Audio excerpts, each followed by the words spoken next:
Bonjour, bienvenue dans la série sur l'électrodynamique classique. Nous continuons sur la réflexion et la réfraction des ondes. Donc on a vu un premier phénomène lié aux relations dynamiques. Alors, le second phénomène s'appelle la réflexion interne totale. Alors l'adjectif interne signifie que les ondes incidentes et réfléchies sont situées dans un milieu d'indice de réfraction supérieur à celui où se propage l'onde réfractée, c'est-à-dire n supérieur à n'. En vertu de la loi de Snell-Descartes, n supérieur à n' entraîne que R est supérieur à I.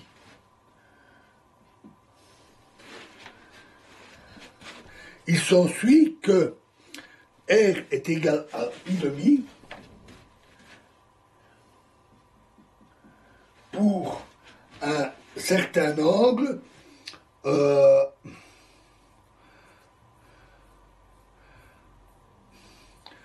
I égale I0, avec I0 égale arc sinus de n' sur n.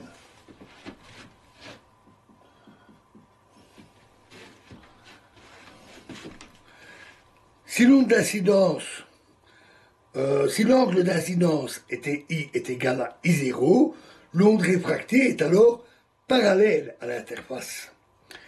Donc aucun flux d'énergie ne traverse l'interface. Ainsi, pour cet angle d'incidence, il y a réflexion totale. Que se passe-t-il si I est supérieur à I0? Alors, pour répondre à cette question, remarquons tout d'abord que si I est supérieur à I0, alors sinus R est supérieur à 1. Ce qui est vraiment impossible pour R réel. Cela signifie que R est un angle complexe ou cosinus purement imaginaire. Cosinus R est égal à I fois racine carrée de sinus I sur sinus I0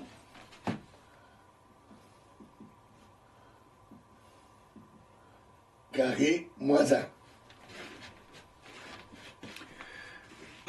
La signification de ces grandeurs complexes apparaît dès que l'on considère le vecteur d'onde de l'onde réfractée.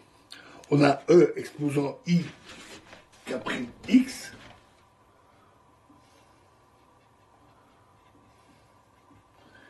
est égal à E exposant I K'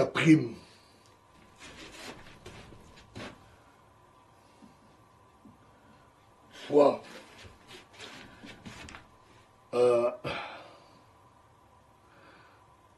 X sinus R plus Z cosinus R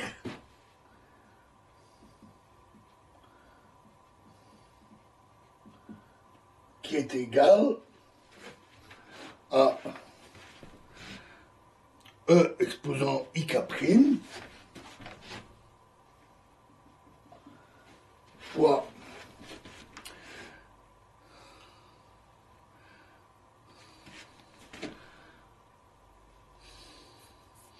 sinus I sur sinus I0 carré moins 1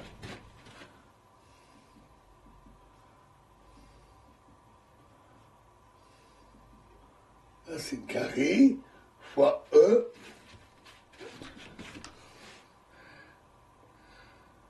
exposant IK'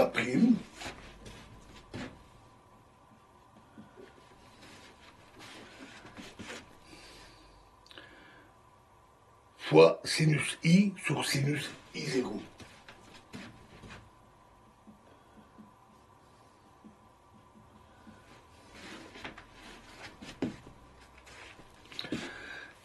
Cela montre que pour I supérieur à I0, l'onde réfractée est parallèle à l'interface et s'atténue exponentiellement au-delà de l'interface, sauf pour I environ égal à I0. On parle d'ondes évanescentes. Même si les champs existent de l'autre côté de l'interface, aucun flux d'énergie ne traverse cette interface. La réflexion interne totale se produit donc dès que I est supérieur ou égal à I0. Donc c'est facile à observer. Il suffit de vous mettre dans votre baignoire avec de l'eau, sans mousse, hein, c'est possible, de l'eau. Alors c'est plus facile que dans un lac ou dans la mer, parce que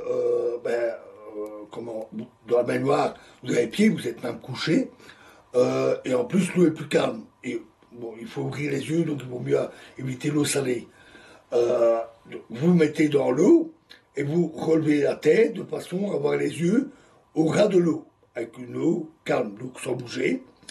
Et vous verrez que la surface de l'eau se comporte comme un parfait miroir, parce qu'il y a réflexion totale des angles d'incidence élevés.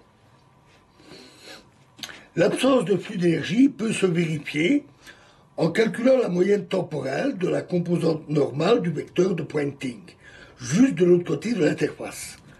Sn égale 1/2 partie réelle de n fois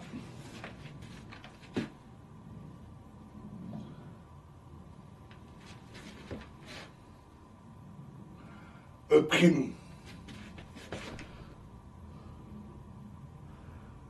croix H',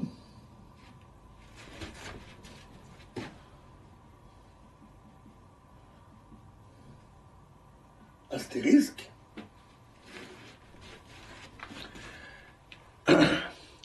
et si l'on écrit H' comme K' croix E'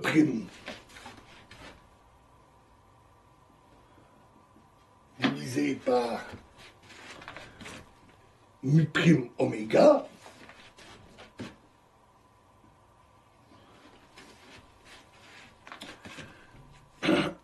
alors on trouve que Sn est égal à 1/2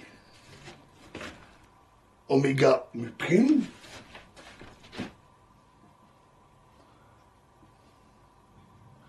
fois partie réelle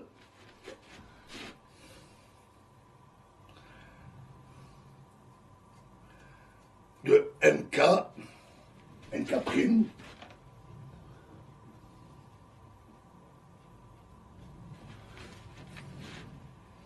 fois E'0 carré.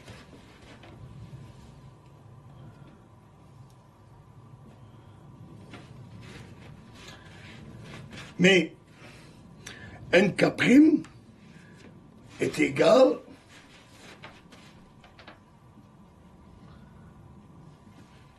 à K'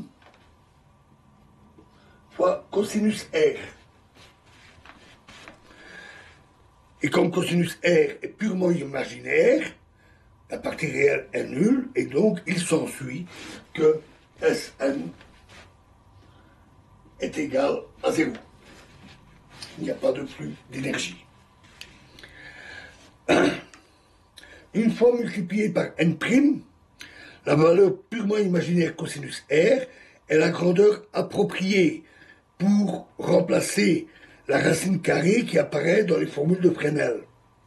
Une simple inspection montre que les rapports E seconde 0 sur E0 sont maintenant de module unité, comme on l'attend physiquement pour une réflexion interne totale.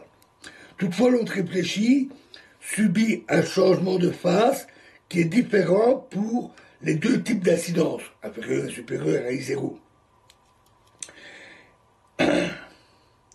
et qui dépend de l'angle d'incidence et du rapport n sur n'.